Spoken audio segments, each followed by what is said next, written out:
Hello guys, student. Last 2 or 3 period we teach us our first environment lesson. So this lesson is finished now, and let's today we start us their exercise. Okay guys, listen student. It's our first lesson. Our first lesson name is our environment. So open your notebook and copy down this question answer in your notebook. At first student, we mention the lessons title. आपको सबसे पहले notebook में ऊपर के side में आपको अपने lesson का नाम लिखना है और उसको बोल्ड हैंडराइटिंग में लिखना है, मेंशन करना है वहाँ पे our environment. Then after today we fill up the date. Today's date is 18th. Today's date is 18th June of 2020. Okay guys, आज की डेट भी आपको मेंशन करनी है और साथ में आज का डे भी आपको ऊपर मेंशन करना है. Okay, first question is first question is answer in a one word. Our first question is answer in a one words. Okay guys, first A, the railway engine goes to and fro. It is living और non living things. जो railway engine होता है वो आगे और पीछे होता है, तो क्या इसका मतलब वो लिविंग नॉन लिविंग थिंग है या लिविंग थिंग है? तो रेलवे इंजन जो है क्या वो गाइस लिविंग थिंग है? वो मूवमेंट करता है, लेकिन अपने आप करता है क्या? उसको फ्यूल की ज़रूरत होती है. किसकी ज़रूरत होती है? फ्यूल की. या फिर वो इलेक्ट्रिसिटी के ऊपर भी चलता है.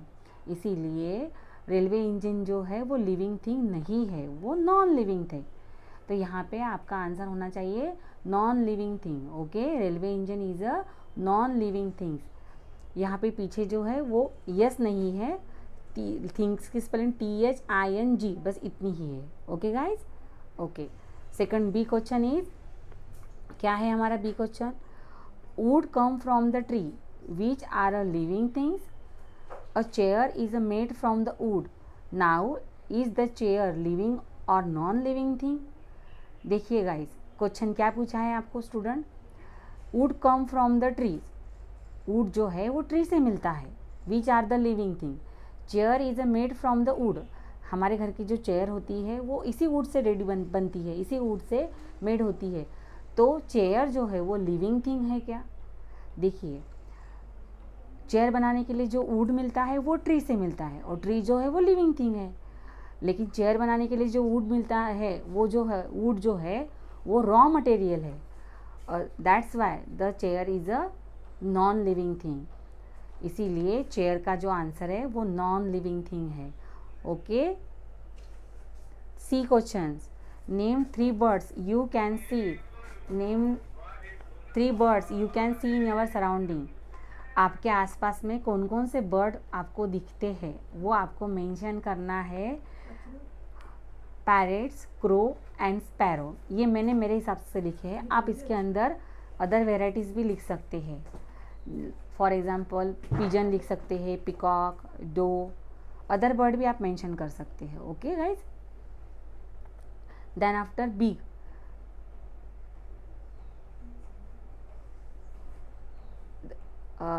D question. Name 3 things made from the stone.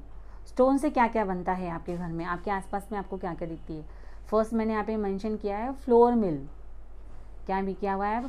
Flour mill, pots, house and fourth. Floor की स्पेलिंग क्या है? FLOUR. क्या है फ्लोर की spelling? FLOUR. Flour mill. Flour mill का मतलब होता है जाता. बहुत सारे स्टूडेंट के घर पे मम्मी को आपने क्योंकि देखा होगा जाते के ऊपर भरड़ते हुए.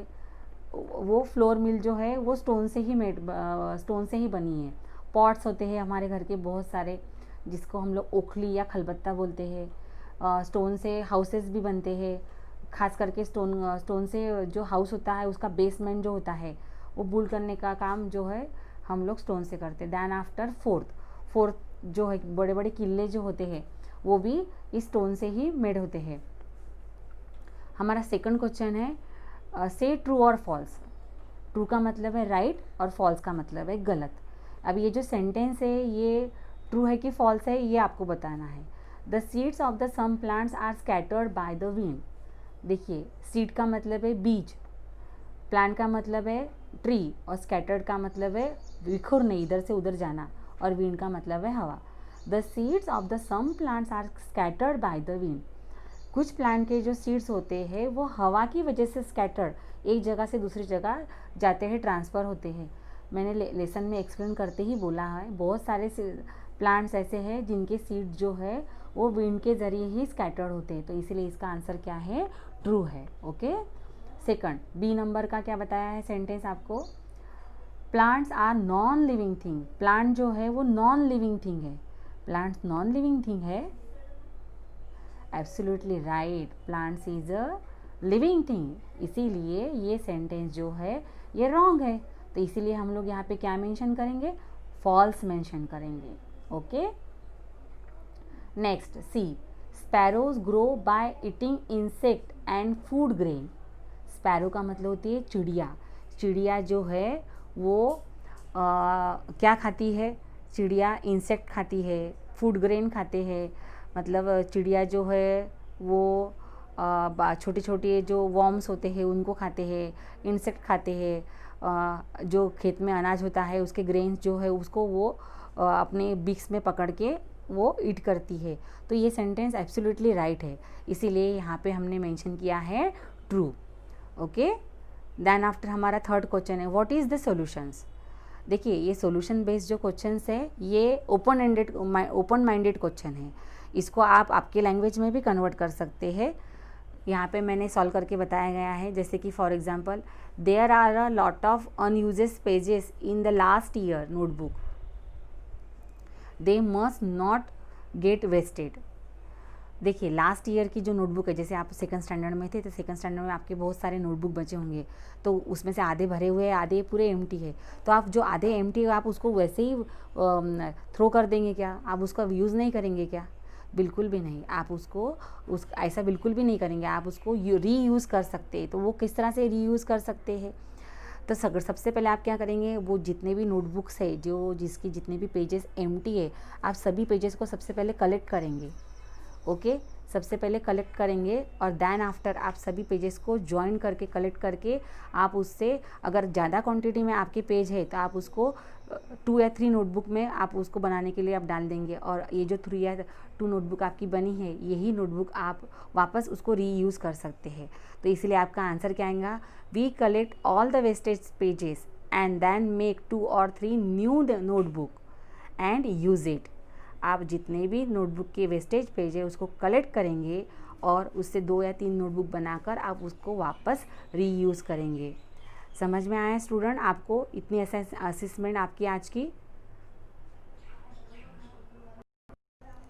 Okay guys, then after our next question is draw the picture. Draw a picture of spider web and find out why a spider weaves a web along the creature and write the information you get। यहाँ पे जो box दिया हुआ है empty, उस box में आपको spider की क्या करनी है, उस बॉक्स में आपको स्पाइडर की सबसे पहले पिक्चर बनानी है, और पिक्चर बनाने के बाद में उसके बारे में इन शॉर्ट आपको वहाँ पे उसका इंफॉर्मेशन, वहाँ पे वो वेव किसके लिए क्रिएट करता है। तो आपको सभी को पता है स्पाइडर जो है वो अपनी जो वेव है वो अपने प्रे को हंट करने के लिए और प्रे करने के लिए वो वेव्स क्रिएट करता है, ये आपको सभी को पता है। ओके गाइज, देन आफ्टर यहाँ पे आपको स्पाइडर का पिक्चर तो ड्रा करना ही है, उसको कलर भी करना है and write the information in this 2 or 3 lines. It's our homework guys. Okay, then after next question is fill in the blanks. Okay, first fill in the blanks is the place of a stone, fill in the blank only if someone pick it up and moves।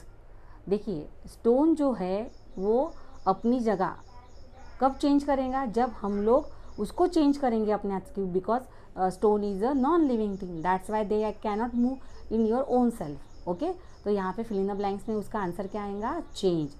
Second question second fill in the blanks is we weave fill in the blank from cotton wool and silk.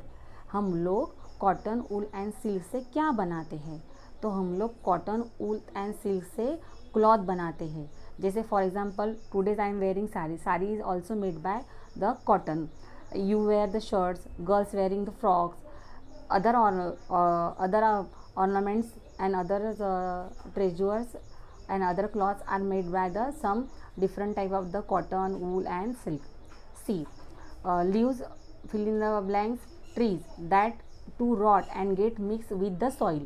Guys वो last का spelling soil है, okay, SOIL है. तो वहाँ पे जो trees के जो पत्ते नीचे गिरते हैं तो वो जब सॉइल में मिक्सअप होते हैं तो वो ट्रीज़ को न्यूट्रिशमेंट प्रोवाइड करते हैं. The rotate leaves they fall of the trees, they soils make the more fertility. तो इसीलिए यहाँ पे उसका आंसर आएगा फॉल ऑफ, मतलब गिरने वाले पत्ते, जो गिरे हुए पत्ते रहते. तो गाइज आज आपका ये जो मैंने एक्सरसाइज आपको एक्सप्लेन की, ये पूरी की पूरी एक्सरसाइज आपको सभी को आपके नोटबुक में कॉपी डाउन करनी है और मुझे उसका फीडबैक देना है. ओके.